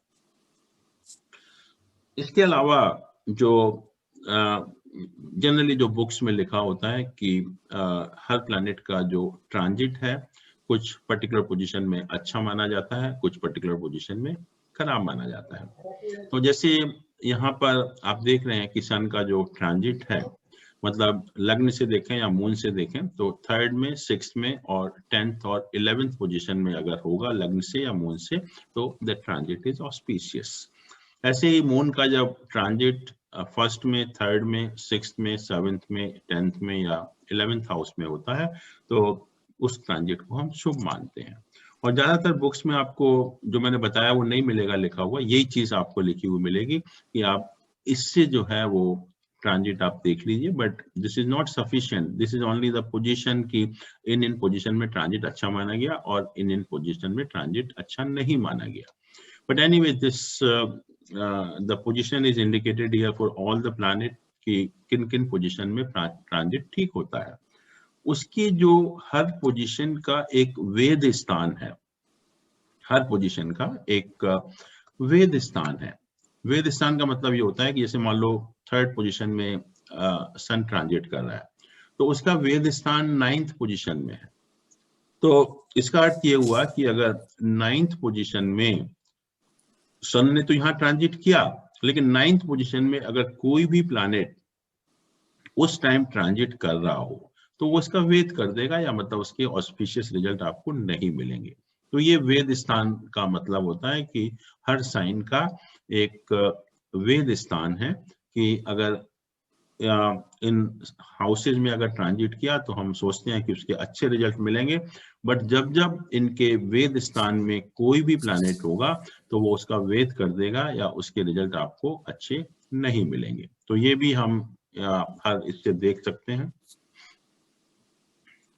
और इसका एक इट मींस कि सन के ऑपोजिट एस्पेक्टिंग पोजीशन में कोई और प्लैनेट अगर आ जाए, जैसे ये कहा हमने अभी कि जैसे ये सन का 3rd पोजीशन में हमने कहा कि ये जो शुभ है ट्रांजिट 3rd पोजीशन, ठीक है, और ट्रांजिट के टाइम ही सन जो लग्न से 9th पोजीशन में कोई प्लैनेट भी ट्रांजिट कर रहा है तो इसका मतलब वो इसको वेद कर देगा, इसके जो रिजल्ट आपको अच्छे मिलने वाले थे वो नहीं मिलेंगे। ये इसका पर्पस है। ओके,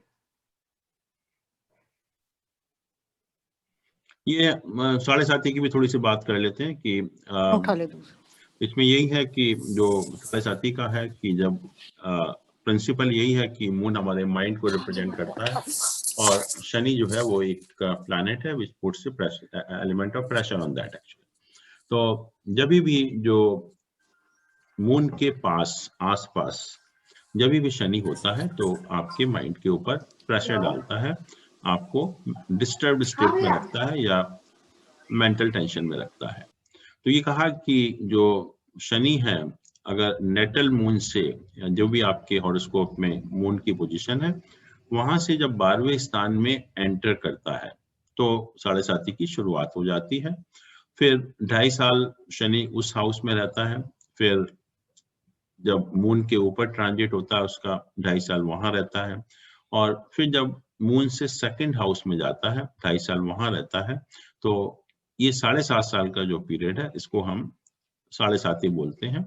और इसमें जो जैसा मैंने कहा कि जो रिजल्ट आपको मिलेंगे वो डिपेंड करते हैं कि आपके हॉरोस्कोप में मून की और सैटर्न की क्या पोजीशन है। बट एक चीज डेफिनेट है कि इस 7.5 के दौरान person has to undergo lot of mental pressure. वो उसमें कोई राहत नहीं मिलती, उससे हमें कोई रेस्पाइट नहीं मिलता है, क्योंकि वो बेसिक नेचर है इन दो प्लैनेट की कि आपके माइंड को डिस्टर्ब करता है। तो लोग नॉर्मली हम सोचते हैं कि 7.5 शुरुआत हो गई रिजल्ट खराब मिलेंगे, ऐसा बिल्कुल नहीं है। Result will entirely depend on the position of moon and Saturn in your birth chart. और इसके अलावा भी जो साढ़े साथी के अलावा भी 2 ढैया होती हैं। एक ढैया होती है जब शनि जो है चंद्रमा से चौथे स्थान में गोचर करता है, उसको हम पहली ढैया बोलते हैं। और दूसरी ढैया होती है जब शनि जो है चंद्रमा से अष्टम भाव में 8th पोजीशन में ट्रांजिट करता है, वो दूसरी ढैया होती है। उसके बारे में भी लोग बहुत चर्चाएं करते हैं कि जब शनि चंद्रमा से चौथे स्थान में जाता है और जब शनि चंद्रमा से 8वें स्थान में जाता है। चौथा शनि जो है it's wonderful planet, it wants you to remain under discipline life. वो चाहता है कि आप सब लोग ठीक ठाक रहें, आप जो भी लाइफ जी रहे हैं उसको अच्छी तरह से जिए एक्चुअली में। तो सैटर्न आपको एक रिमाइंडर भेजता रहता है कि आप कोई गलती तो नहीं कर रहे, आप सुधर जाओ।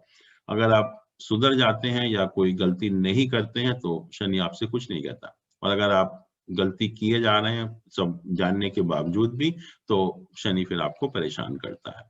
तो 4th हाउस हमारा बेसिकली डोमेस्टिक एनवायरनमेंट का है, डोमेस्टिक कंफर्ट का है।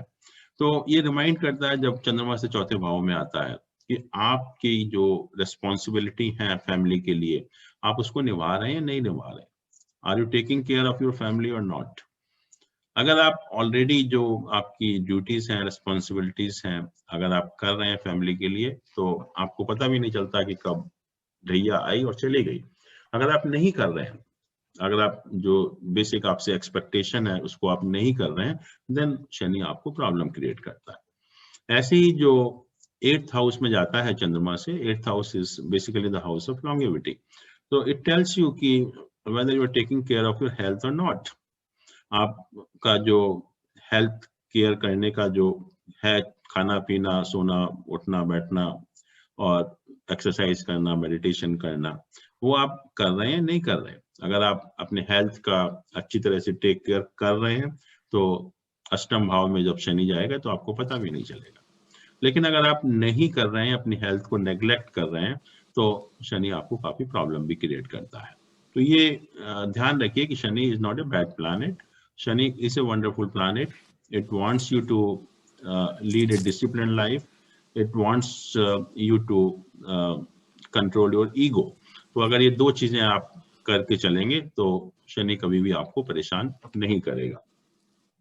जहां तक साढ़े साथी के रिजल्ट का सवाल है, कुछ लोग रिजल्ट हम देखते हैं इंडिविजुअल साइन में, और एक सिस्टम है जिसको कि हम मूर्ति निर्णय बोलते हैं, उस सिस्टम का भी हम इस्तेमाल करते हैं कि पर्टिकुलरली जो शनि का ही नहीं कोई भी प्लैनेट है उसके रिजल्ट हम इस तरह से देख सकते हैं।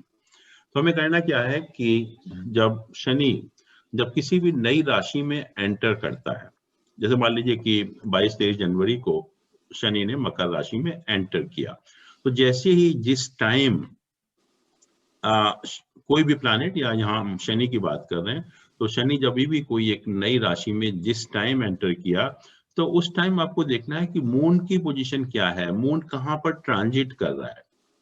मून उस टाइम जब वो मेन प्लैनेट किसी नई राशि में एंटर कर रहा है, उस टाइम मून की पोजीशन क्या है। अगर मून की पोजीशन आपकी जन्म राशि से या नेटल मून से 1-6-11 है, उस टाइम जब किसी भी प्लैनेट का गोचर हुआ एक नई राशि में, उस टाइम अगर चंद्रमा का गोचर आपके मून साइन से, आपके जो चार्ट में मून साइन है उससे अगर 1-6-11 होता है, तो हम कहते हैं कि जो ट्रांजिट होता है वो गोल्ड मूर्ति से होता है। और जो भी ट्रांजिट जब गोल्ड मूर्ति से होता है तो उस ट्रांजिट के रिजल्ट आपको बहुत, उस राशि में जब वो प्लैनेट ट्रांजिट करता है तो उसके रिजल्ट आपको बहुत फेवरेबल मिलते हैं। सर जैसे जुपिटर ने किया अभी, जुपिटर नहीं, जैसे कोई भी प्लैनेट, जैसे मान लीजिए कि अभी जुपिटर ने किया 22 तारीख को, तो आपको ये देखना है कि 22 तारीख को जो शनि था, सॉरी मून था, जैसे दिन में 1:23 पे ट्रांजिट किया। देखिए मैं बता, ये हर प्लेनेट पे लागू होता है? हर प्लैनेट के लिए we can see the result of transit for each planet. तो बट साढ़े साथी में लोग काफी इसका इस्तेमाल करते हैं। जैसे 20 तारीख को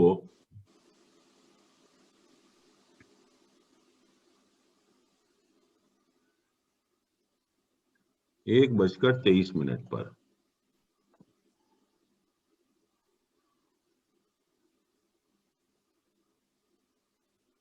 सर सुबह दिन में, सॉरी गलती हो गई। अच्छा, ये देखिए, ये सैटर्न जुपिटर इकट्ठे हैं, ठीक है, और मून यहाँ पर कहाँ, यहाँ पर है। तो आपको ये देखना है कि आपके हॉरोस्कोप में मून किस राशि में है, मून किस राशि में है। तो मून, जैसे मैंने कहा कि अगर 10 नंबर राशि में ही है तो वहां से उसकी पोजीशन 1 हो गई, वहां से उसकी पोजीशन 1 हो गई। तो हमें जहां भी नेटल मून है आपका, या आपकी जो भी जन्म राशि है, उससे इस मून की क्या पोजीशन है वो हमें काउंट करना है खाली। जैसे ही जब जुपिटर ने यहाँ एंटर किया तो उस टाइम मून इस समय इसी साइन में है, तो आपके नेटल मून से क्या, मान लीजिए कि आपके नेटल मून 4 नंबर राशि में है तो 4 से 7वां हो गया, इसमें है तो यहाँ से 9वां हो गया, इस तरह से हम काउंट करें।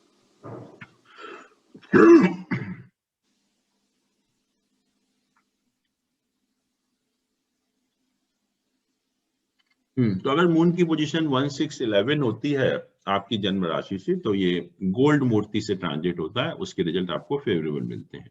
और अगर मून की पोजीशन उस टाइम 2, 5, 9 है आपके नेटल मून से, तो इसको हम कहते हैं सिल्वर मूर्ति। और इसमें भी जो है ये अच्छा माना गया, इसमें भी आपको अच्छी अपॉर्चुनिटीज मिलती हैं, but it's naturally it's less than this actually. फिर अगर मून 3, 7, 10 हाउस में होता है आपकी जन्म राशि से, तो इसको जो ट्रांजिट को हम कहते हैं कॉपर मूर्ति से हुआ है। इसमें आपको मिक्स्ड रिजल्ट मिलते हैं, अच्छे बुरे परिणाम मिलते हैं। बट अगर मून जो है आपकी जन्म राशि से 4, 8, 12वीं पोजीशन में है तो ये suppose to be bad transit, इसको हम कहते हैं आयरन मूर्ति, और ये ट्रांजिट सबसे ज्यादा खराब होता है।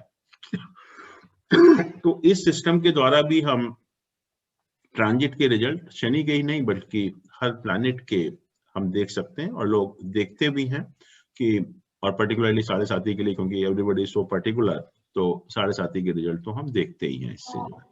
तो सर ये रिजल्ट्स पूरे, जैसे जुपिटर अभी अगर 1 साल तक है इस साइन में, तो पूरे 1 साल ये रिजल्ट रहेंगे? बिल्कुल, जब तक उस प्लैनेट का जो ट्रांजिट उस साइन में होगा तब तक रिजल्ट वैसे ही रहेंगे। तो सर जो हमने अभी इतने सारे वो पढ़े पिछली स्लाइड्स में जो भी आपने पढ़ाए, वो वाले चीजें फिर हम देखिए, ये जो मैं फिर बता रहा हूँ कि जो पॉइंट बताए मैंने, जैसे ये बताया आपको ये जो फेवरेबल हाउसेस हैं ये वाले, राइट, तो these are very general. Okay.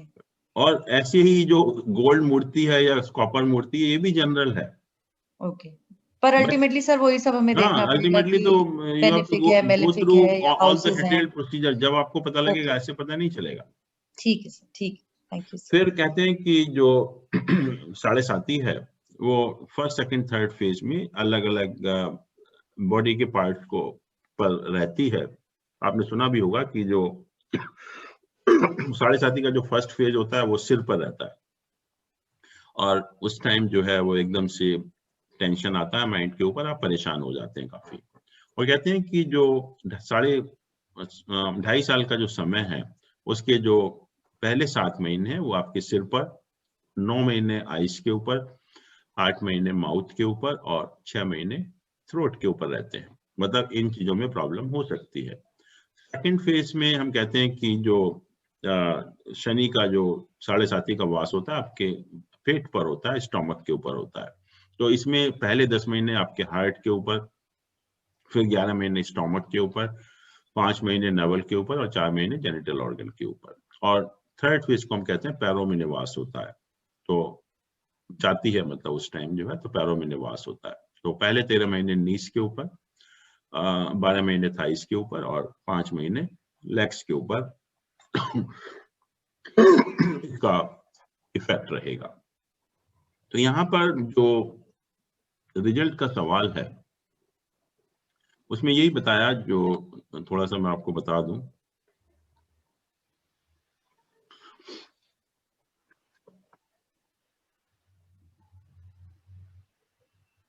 कि 7.5 के अच्छे रिजल्ट कब कब किस किस सिचुएशन में मिलते हैं आपको।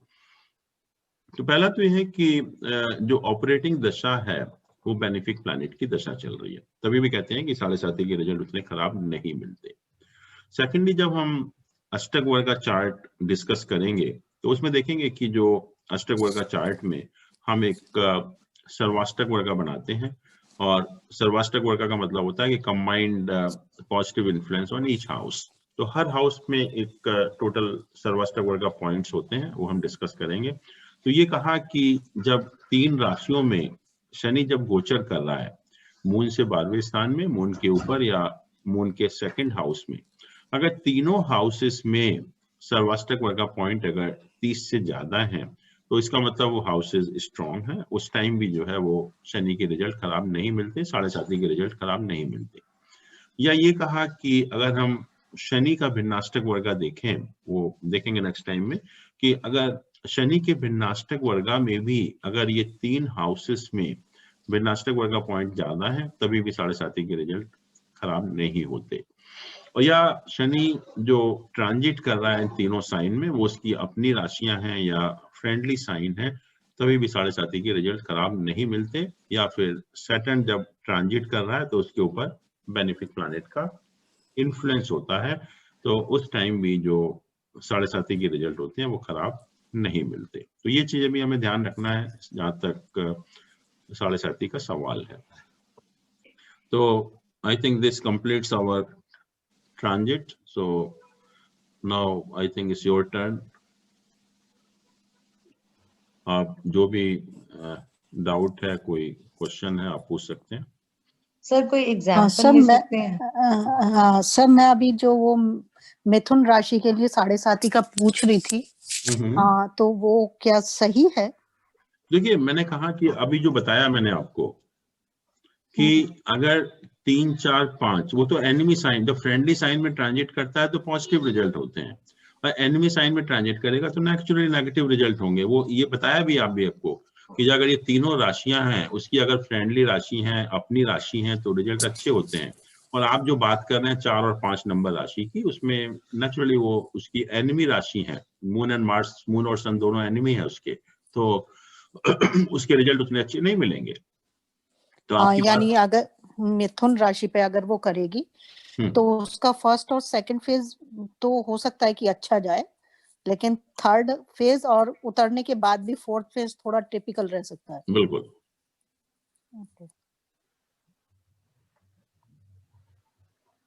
तो मतलब एक तरह से मिथुन राशि पे तो सर ये 10 साल चलेगा। मतलब अगर मतलब सन का साइन तो मतलब 7.5 साल के बाद भी आएगा ना मिथुन राशि पे। नहीं समझा नहीं मैं। सर मिथुन राशि पे 7.5 शुरू हुई, ठीक है। उसका फर्स्ट फेज वृष पे गया। देखिए, फर्स्ट फेज कब शुरू होगा? जब सेकंड साइन में होगा, और सेकंड साइन फ्रेंडली साइन है उसका, वीनस जी। फिर मिथुन पर आया, मिथुन भी फ्रेंडली साइन है। Yes sir. फिर जब तीसरा फेज आया वो मून है, मून इसका फ्रेंडली साइन नहीं है, वो एनिमी साइन है, तो थर्ड फेज में ज्यादा प्रॉब्लम होगी। और सर लेकिन फिर फोर्थ फेज मतलब 7.5 तो खत्म हो जाएगी, लेकिन जो साइन रहेगा वो सन रहेगा जो कि उसका एनिमी है। एनिमी साइन में ट्रांजिट कर रहा है, लेकिन कौन सा हाउस है? जैसे मैंने कहा कि कोई भी प्लैनेट जब केंद्र या त्रिकोण में ट्रांजिट करता है तो नॉर्मली उसके रिजल्ट अच्छे ही होते हैं। अच्छा। तो उसके बहुत सारे फैक्टर्स के ऊपर डिपेंड करेगा, सिर्फ ये नहीं कह सकते कि आप उसका एनिमी साइन है तो इसलिए खराब ही होगा। हाउस पे डिपेंड करेगा जी, केंद्र या त्रिकोण का हाउस होगा वो सारी तो चीजों सही के, हाँ नेचुरली वो सारी चीजों के ऊपर डिपेंड करेगा। Okay sir. सर यहाँ पे एक क्वेश्चन है, अगर जैसे मिथुन राशि की जैसे केंद्र में है तो सेकंड हाउस यानी ये हमारी कर्क राशि हो गया, और वहीं पे सैटर्न बैठा है उस समय, ट्रांजिट में गोचर भी कर रहा और सैटर्न भी बैठा, तो फिर क्या इंटरप्रेट होगा उस समय? कुछ नहीं, सैटर्न जहाँ बैठा हुआ उसके ऊपर ट्रांजिट कर रहा है तो उससे कुछ फर्क नहीं पड़ेगा, वो तो रिजल्ट वही रहेंगे। वो तो वहाँ ऑलरेडी है ही सैटर्न। तो उससे जो उसका कोई जो रिजल्ट आपको मिल रहे थे सैटर्न के, वहाँ पर वही मिलेंगे। ओके, कुछ मतलब उससे एक्स्ट्रा नहीं होगा? नहीं कुछ नहीं, मगर हाँ सैटर्न की जगह कोई और प्लैनेट होता, मेलेफिक प्लैनेट होता, तब रिजल्ट खराब मिलते। जैसे राहु होता तो और खराब तब खराब होता डेफिनेटली। ओके। और एक क्वेश्चन और है कि अगर यही सैटर्न की जब 7.5 चल रही मिथुन राशि पे और 12th हाउस में अगर गुरु बैठा है जो कि, तो वहां पे क्या हो जाएगा? क्योंकि गुरु और सैटर्न की भी अच्छी युति होती है। देखिए इस चीज से आप नहीं कर सकते, इतने सारे फैक्टर हैं, उन सबको देखना है आपको। पता है एक चीज नहीं है कि कौन सा हाउस है, किन प्लैनेट के ऊपर ट्रांजिट हो रहा है, कौन से एस्पेक्ट कर रहे हैं, वो सारी चीजें आपको देखनी है। जस्ट बाई कि इस हाउस में एस्पेक्ट किसी का भी नहीं है उस नहीं, समय, एस्पेक्ट किसी का भी नहीं हो रहा है। हाँ तो डिपेंड करेगा कौन सा हाउस है, वो भी डिपेंड करेगा। 12th हाउस पे तो उसकी 7.5 चल रही है ना, जैसे स्टार्टिंग हुई 7.5।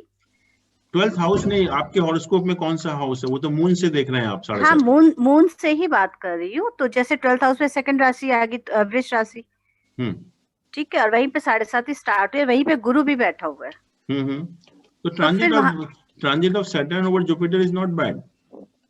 हाँ एग्जैक्टली, यही मेरा क्वेश्चन है। तो वहां पे वो नॉर्मल हो जाएगा। बिल्कुल बिल्कुल, it's a good position, it's not bad actually. Sir मुझे एक चीज और पूछनी है। आई थिंक सरस्वती के कैलकुलेशन में आई गेस इतने फैक्टर्स जाते हैं। I mean I give you my own personal example. मेरे तो सरस्वती में 2 बच्चे पैदा हुए थे। हाँ, तो 7.5 में बहुत अच्छी चल रही थी। यही मैं कह रहा हूँ कि 7.5 के रिजल्ट बहुत अच्छे होते हैं। सर मेरा एक क्वेश्चन था कि 7.5 का रिजल्ट तब कैसा रहेगा जब शनि की ही महादशा चल रही हो। शनि कैसा है प्लैनेट, वही तो सब कुछ है। नो प्लैनेट इज गुड और no planet is bad actually. Shani अगर फेवरेबल है, बेनिफिक है, तो अच्छे रिजल्ट होंगे। शनि अगर खराब है तो नेचुरली, जब शनि बेनिफिक है जब भी तो दशा अच्छी होगी आपकी। Okay sir. अगर शनि मैलिफिक है इसका मतलब Shani is not well placed. Sir अगर जैसे शनि की महादशा चल रही है, कहते हैं कि अगर वो आपकी मतलब होरोस्कोप में बेनिफिक भी है लेकिन वो हर्डल्स देगा, तो 7.5 में मेरा पूछने का मतलब ये था कि चीजें और ज्यादा बढ़ेंगी या मतलब एक नॉमिनल जैसा उसकी महादशा में चल रहा है वो ही रहेगा। देखिए 2 चीजें हैं। मान लीजिए सैटर्न आपका खराब है और 7.5 भी शुरू हो गई, क्योंकि एक तो ऑलरेडी पता है कि सैटर्न बहुत अच्छा नहीं है और साथ में 7.5 भी शुरू हो गई, तो इसका मतलब जो इफेक्ट है, नेगेटिव इफेक्ट, वो मैग्नीफाइड हो जाएंगे और खराब हो जाएंगे। और अगर शनि शुभ है तो और 7.5 के भी शुभ परिणाम ही मिलेंगे आपको, तो 7.5 के रिजल्ट खराब क्यों मिलेंगे, तो और रिजल्ट अच्छे हो जाएंगे। बट जो बेसिक चीजें हैं कि आपने कहा हर्डल भी देता है, शनि का बेसिक नेचर है, मैलिफिक प्लैनेट है ये, तो लाइफ में ऐसा स्मूथ नहीं रखता हर चीज को। अच्छे रिजल्ट दे रहा है but with lot of problem, lot of challenges, lot of hurdles. तो ऐसा नहीं कि जैसे जुपिटर का पीरियड आता है तो हर कुछ अच्छा ही अच्छा होता चला जाता है, आपको कभी खराब पता भी नहीं चलता कि कभी लाइफ में खराब भी होता है।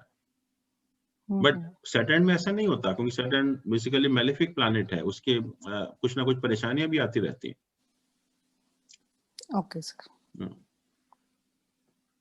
सर अभी आप बोल रहे थे कि कष्ट फल और इष्ट फल से भी नहीं पता चल पाता कि प्लैनेट बेनिफिक है या नहीं। हाँ, वो बेसिकली यही बताता है कि आपको किस टाइप के रिजल्ट आपको मिलेंगे, अच्छे मिलेंगे या खराब मिलेंगे। तो फिर हम सर जज कैसे करेंगे कि हमारा ये प्लैनेट बेनिफिक है? वही तो बताया, इतनी सारी चीजें हमने डिस्कस की, पूरा एक क्लास उसी में था कि how we decide about functional benefic and malefic planets. So can we have a small recap on that? उसमें कहा था कि सबसे पहला था कि lagna lord is never a malefic planet even if it is a lord of trik house, पहली चीज। Second was about the lord of trine houses, that is 5th and 9th houses. तो उसमें कहा कि even the lord of trine house is not a functional malefic planet unless and until it's mool trikon sign falls in ए त्रिक house. Right. जैसे कि मान लो 6 number लग्न है, हाँ, सर, तो 6 नंबर लगने के लिए शनि जो है इस Lord of 5th and 6th house, ठीक है, और मूल त्रिकोण साइन उसका त्रिक हाउस में है। तो 6 नंबर लग्न के लिए शनि फंक्शनली मैलिफिक हो जाता है। अगर आप 1 नंबर लग्न को देखें तो Jupiter is the lord of 9th and 12th house, but mool trikon sign of Jupiter is 9 sign, Sagittarius sign, so it is not falling under trick house. So Jupiter will always remain as a functional benefic planet for ascendant Aries. Third is कि if planet is not the lord of Lagna or the trine house, then if it is a lord of trick house, if it is a lord of trick house, it is always a functionally malefic planet, right? Or even though it is the Karak of the trick house, any planet, if it is a lord of trick house and it's not a lord of trine houses, तो हमेशा functionally malefic होगा। और चौथी चीज है कि बाकी position में प्लैनेट फंक्शनली बेनिफिक होता है अगर वो प्लैनेट लग्न लॉर्ड के साथ फ्रेंडली है। अगर लग्न लॉर्ड के साथ एनिमी है तो फंक्शनली मेलिफिक हो जाता है। ये 4 चीजें हैं, वो आपको याद रखनी। ओके सर मुझे एक क्वेश्चन पूछना है थोड़ा जी हटके। जी। सर मान लीजिए भाव चलित में लगन भी चेंज हो रहा है, तो उसका कैसे इंटरप्रिटेशन होगा? मतलब मान लीजिए D1 में वृश्चिक लगन था। जया जी, भाव चलित में लग्न चेंज नहीं हो सकता। सर मैं आपको एक डिटेल दूं? कोई भी डिटेल, लग्न is the mid point of that house, तो लग्न कैसे चेंज होगा? एक मैंने देखा वो वृश्चिक अब की देखने की बात ही नहीं है। जो बेसिक प्रिंसिपल है एस्ट्रोलॉजी का कि जो लग्न है that is the mid point of the first house.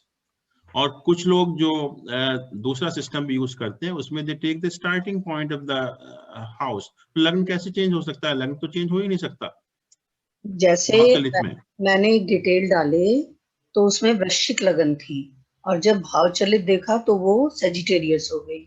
हाँ, वो मैं इसलिए कह रहा हूँ कि भाव चलित में आप ये साइन मत देखिए। एक हाउस में कहीं 2 साइन भी हो सकते हैं। तो जो आप अपनी बात कर रहे हैं, जो निर्यन या भाव चलित की बात कर रहे हैं, वो ये बता रहा है कि जो कुछ लोग जो है उसको स्टार्टिंग पॉइंट मानते हैं जो लग्न आप निकालते हैं, कुछ लोग उसको मिड पॉइंट मानते हैं, बट ज्यादातर लोग हम लोग मिड पॉइंट मान के ही हाउस डिसाइड करते हैं। और जहां भी अगर हम फर्स्ट पॉइंट उसके स्टार्टिंग पॉइंट मानेंगे तो हो सकता है कि मिड पॉइंट में साइन चेंज हो रहा हो।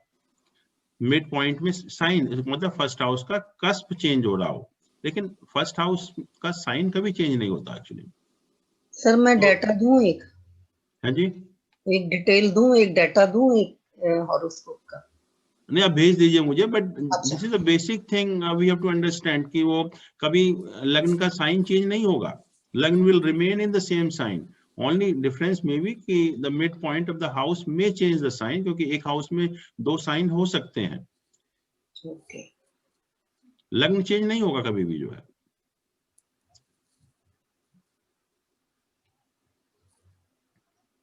सर एक क्वेश्चन पूछे? हाँ जी सर कल की क्लास से रिलेटेड है जी। सर। कल आपने जो बताया था शक्ति योग के बारे में, परमहंस जी का बताया था आपने और एडोल्फ हिटलर का, दोनों बताए थे जी सर। उनके हॉरोस्कोप पे शक्ति योग भी था और गुरु चांडाल योग भी हमने इन्हीं दोनों के हॉरोस्कोप में किया था। राइट।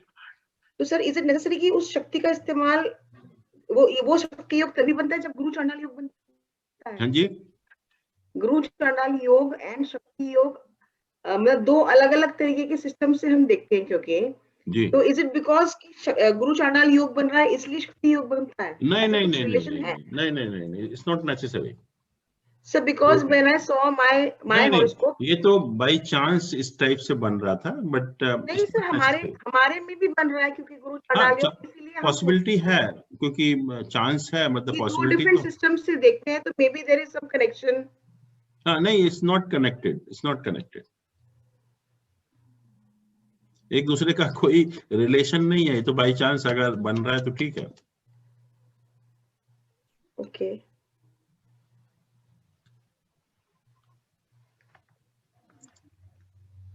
सर ट्रांजिट्स के नेक्स्ट क्लास में कुछ एग्जांपल्स कर सकते हैं क्या हम? ट्रांजिट की अभी नहीं करेंगे हम लोग। नेक्स्ट क्लास में अष्टक वर्ग का एक बहुत इंपॉर्टेंट चैप्टर रह गया है, उसको हम कंप्लीट करेंगे एक्चुअली। ठीक है sir. Okay, I think everything is clear. So, thank you so much. Thank you, sir. Okay, thank you, Good sir. night. Good night, sir. See you next Good night, Saturday. sir. Thanks a lot. Good night, sir. Thank you. Good night. Thank you so much, sir. Thank you so much.